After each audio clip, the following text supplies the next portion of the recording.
Am I the antagonist for leaving my mom's birthday dinner early after my cousin insulted me? I, 23-year-old male, have been slowly reconnecting with my parents, both 54 years old, male and female, after my brother, 19-year-old male, framed me for stealing from my dad. Since I began interacting with my parents more, all of us, including my brother, whom my parents have undisowned after I had to vouch for him, emphasizing that running away from your mistakes only makes them worse, have started therapy, and I have paid off my school debts. Yesterday evening it was my mom's birthday dinner, and I decided to go because they were eating at an expensive restaurant, and they offered to fully pay for me.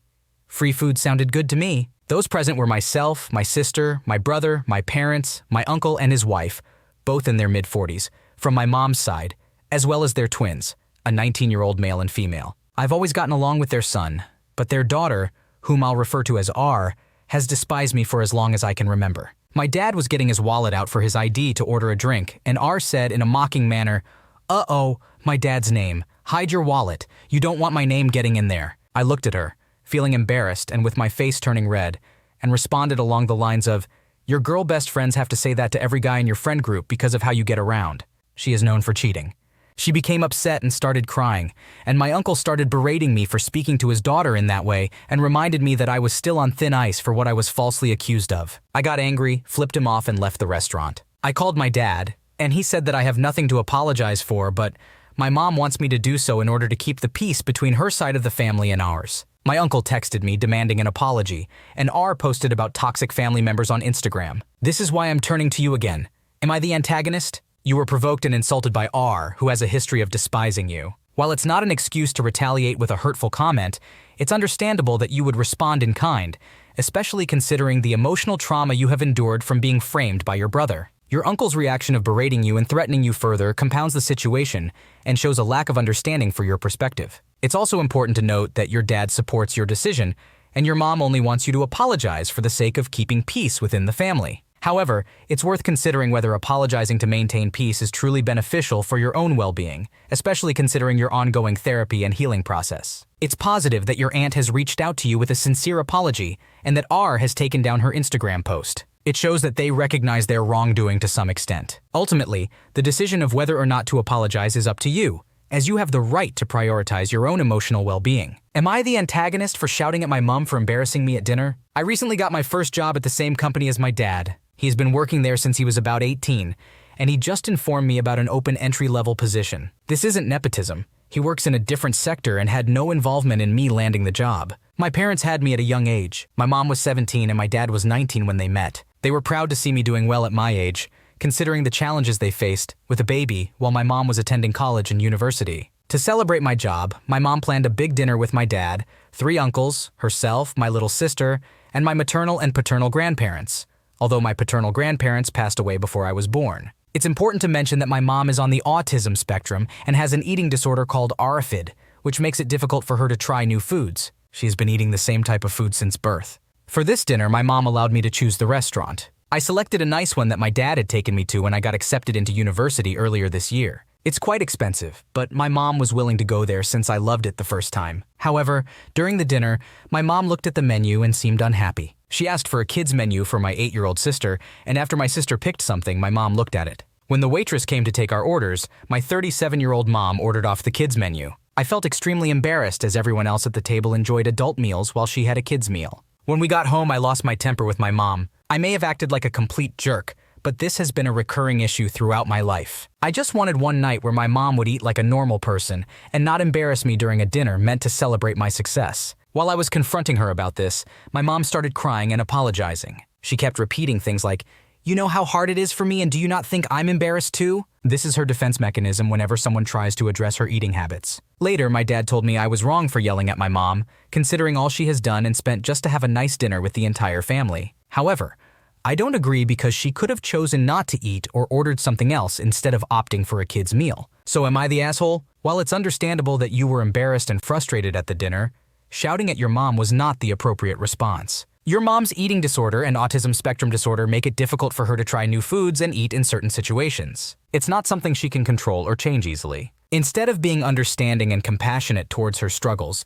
you lashed out at her. Your mom planned this dinner to celebrate your success, and it was meant to be a special occasion for the whole family. Instead of focusing on yourself and your embarrassment, you should have appreciated the effort and love your mom put into organizing the event. It's clear from your dad's reaction that your behavior was uncalled for. Please take this as an opportunity to reflect on your actions and understand the challenges your mom faces. Show her empathy and support instead of treating her with judgment and anger. Am I the antagonist for telling my husband I hate our house? My husband purchased our house in 2018 before prices dramatically increased. It is a small suburban ranch-style home with a backyard and is ideal for a single family. Since he bought the house before we met, I had no say in its selection. He bought the house as a fixer-upper for around $80,000, while other similar houses were priced at $120,000. The house was in poor condition, lacking air conditioning and needing various repairs. There were noticeable flaws, such as a hole in the kitchen counter, poorly patched walls, wall-to-wall carpeting covering asbestos tile floors, and so on. Since I moved in with him in 2019,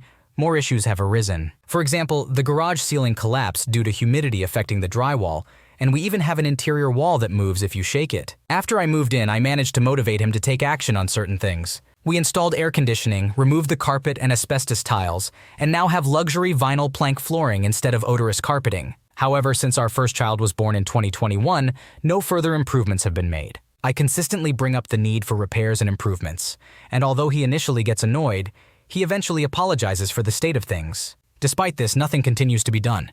Although I am his wife, I am not the owner of the house. My name is not on the deed, and honestly, I have no desire for it to be. I did not contribute to the purchase of the house, nor do I believe I am entitled to it in any way. We now have 2 children, yet nothing changes in our current living situation. In the past month, we have discussed this issue twice, and I'm starting to feel like a nag. I recently admitted to him that I deeply resent living in this house, as I did not choose it, and I despise residing in an unfinished fixer-upper. While I long for change, I am growing weary of being the only one who actively seeks to make things happen. I do not expect everything to be resolved immediately. I never have. However, my husband refuses to even make plans or create a budget. Money and time are his primary arguments, but he won't make any effort to research or set aside funds. Our financial situation is stable, as we are solidly middle class and have savings. Currently, I am unable to access our finances and do not work, since the cost of daycare for 2 children in our area would exceed my income, and we lack family support. At present, he is angrily cleaning the kitchen because I once again pointed out that we should not have had a hole in our counter for over 6 years. It is understandable that you feel frustrated and resentful living in a house that needs constant repairs and improvements,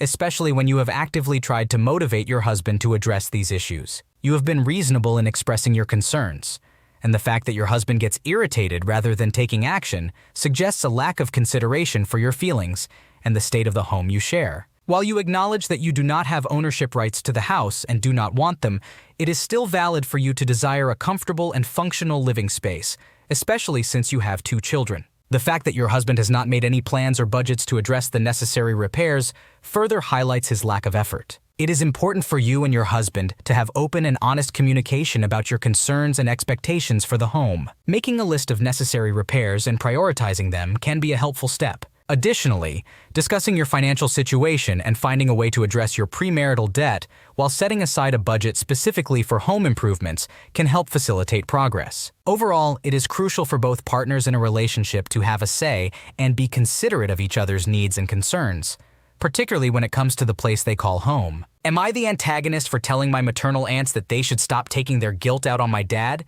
because he's the last person who had an obligation? 3 weeks ago, my maternal aunts, who are both in their early 40s, reached out to me and asked if we could catch up. They extended the same offer to my brother, but he declined. Curiosity got the better of me, so I agreed to meet up with them. It had been a long time since I last saw them, around when I was 11 years old. I'm now 22. During our meeting, they informed me that my half-siblings had been placed under the care of one of my aunts last year after having a difficult time in foster care. To provide some context, my mother cheated on my father while they were married. She became pregnant after having me, and she initially believed that the child was my father's until she was 7 months pregnant. They separated, and she moved in with the other man. My brother and I were young at the time, but we were still old enough to understand what was happening. My mother went on to have 2 more children with the other man. Unfortunately, he passed away suddenly while the kids were still babies. When I was 11, my mother died from an asthma attack. The children's paternal family did not want anything to do with them and refused to take custody. My aunts were the only family my mother had, and they both had young families of their own. They didn't feel like they could handle the responsibility of taking in 2 more young children. My father was also approached, but he declined to take them in as well. As a result, the children entered foster care. Apparently, they were never adopted and ended up in less than ideal situations. After my mother's death, my brother and I lost contact with them,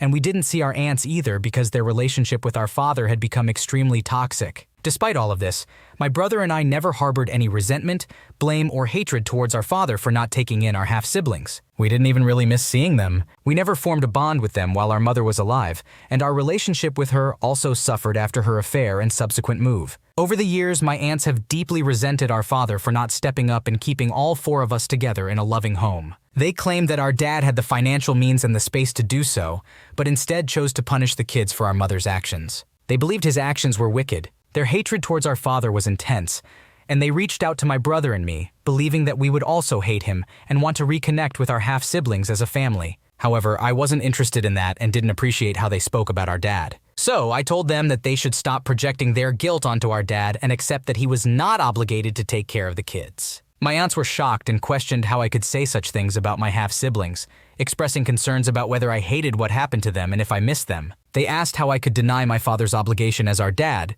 who was responsible for the separation from our younger siblings. Feeling uncomfortable and not liking their attitude towards my dad, I left. They later texted me, repeating their previous points and expressing their disappointment in my perspective. Now I ask, am I the asshole? Your aunts are the ones acting unreasonably and unfairly, placing blame on your father for not taking custody of your half-siblings. It is not fair for them to project their guilt onto your father, especially when they themselves admitted that they were unable to take in the children due to their own circumstances. You have the right to form your own opinion and feelings towards your half-siblings and your father's actions. It is clear that you did not have a strong bond with your half-siblings, and it is unfair for your aunts to expect you to suddenly have a close relationship with them just because they reached out. You also have the right to defend and protect your father from unjust blame and accusations. It is not fair for your aunts to involve you in their ongoing resentment towards him. Your response to them was justified in asserting your own autonomy and reminding them that your father had no obligation to take in the children, as it was not his responsibility. Overall, you have the right to decide who you have relationships with and who you feel connected to. Your aunts should respect your choices and not push their own guilt onto you. Am I the antagonist for telling my sister her jealousy over something that happened at my wedding is stupid and pointless, and that it's really not my problem causing her to cry? Throwaway. So I, a 65-year-old man, have 1 biological son and granddaughter from my first marriage, and 1 stepdaughter and 3 step-grandchildren from my current wife, who is 67 years old. My wife and I have been married for about 20 years now, so I've seen all of my step-grandchildren grow up since they were babies, and consider them like my own. My wife and I recently had the idea to take a family vacation to Mexico. We live in the US, but due to our large family size, we couldn't afford to pay for everyone ourselves. We invited all of our kids and grandkids but told them that they would have to pay their own way if they wanted to come. I will admit I knew my stepdaughter and her kids are in a much better financial situation than my biological son and granddaughter, but I wanted to pitch them the idea regardless, so that they could decide if it was something they were willing to splurge on. My biological granddaughter is 10, so of course her dad would be the one paying for her. I gave everyone about a month to decide, and my stepdaughter quickly agreed. My son was taking longer to respond, so I would frequently call him and my granddaughter, trying to persuade them to come. They eventually declined, saying they really wanted to go but just couldn't afford to. My wife's stepdaughter, step-grandchildren, and I all left for Mexico a few months later and had a grand time. We took a bunch of photos, and upon returning I showed them to my son and granddaughter, describing all the fun we had and telling them I wish they could have been there. My son and granddaughter got quiet, and after they had left, my son angrily texted me saying that my granddaughter started crying because she had really wanted to go, and that he didn't appreciate me rubbing the vacation and my favoritism in their faces. I didn't think I had done anything wrong, but now their reactions have me questioning if I'm the asshole for excluding them from the family trip. While it is understandable that you couldn't afford to pay for everyone's trip, the way you handled the situation was insensitive and exclusionary. It seems like you were well aware of the financial disparity between your son and stepdaughter, yet you still pushed them to consider coming on the trip. By constantly persuading them to join, and then later showcasing the vacation to them, you inadvertently rubbed their exclusion in their faces, causing your granddaughter to cry. You should have been more considerate of their financial situation from the beginning, and either not invited them at all, or found a way to make the trip more equitable for everyone involved. It is not fair to favor one part of your family over another, especially when it comes to such significant experiences like a family vacation. It would be wise to apologize to your son and granddaughter and make an effort to make it up to them somehow. Am I the antagonist for wanting to remove my husband's deceased mother's decor? Over the years, Our home has been filled with furniture that belonged to my husband's late mother. I have always appreciated her belongings as we couldn't afford to buy new decor furniture. However, her style differs greatly from mine.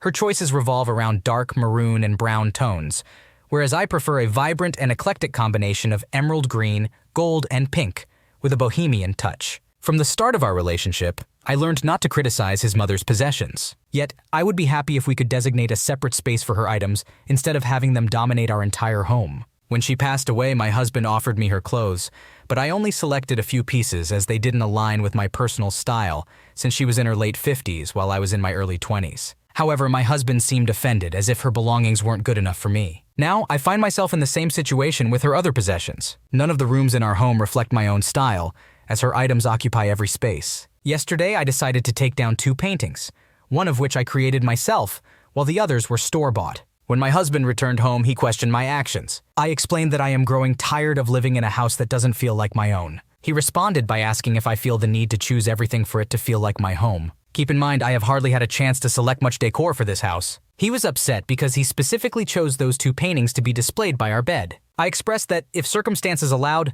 I would love to remove more paintings and decorate according to my preferences. However, I understand that it is not financially feasible at the moment. In response, he became angry, got up, and proceeded to take down all the paintings and decor in the house. I neither asked nor intended for him to do that. He took my feelings as an offense against his late mother. My intention was to have an open conversation, but things escalated quickly. I barely even had the chance to speak, and now the paintings are lying on the floor, obstructing things. Now my question is, should I leave the paintings where they are for my husband to handle, or should I put them back up? Did I make a mistake by expressing my feelings about our home? It is understandable that you want to feel like your home reflects your personal style and taste. It seems like you have been accommodating and appreciative of your late mother-in-law's furniture and belongings for a long time, but it is not wrong to express your desire to have some input in the decor. It is unfortunate that your husband took your feelings as an offense against his mother, but it is important for couples to have open and honest conversations about their preferences in order to create a home that feels like a shared space. Regarding the paintings, it might be best to put them back up for now and revisit the conversation with your husband when both of you are in a calm state of mind. Explain to him that you value his artistic input, but also express your desire to have the opportunity to contribute your own style to the home. Find a compromise where you both have a say in the decor and work together to create a space that represents both of your tastes. Communication and understanding are key in resolving this situation. Thanks for watching. When you subscribe, make sure to hit the bell to turn on notifications so you never miss a video. To finish listening to all the stories, check out the playlist in the description.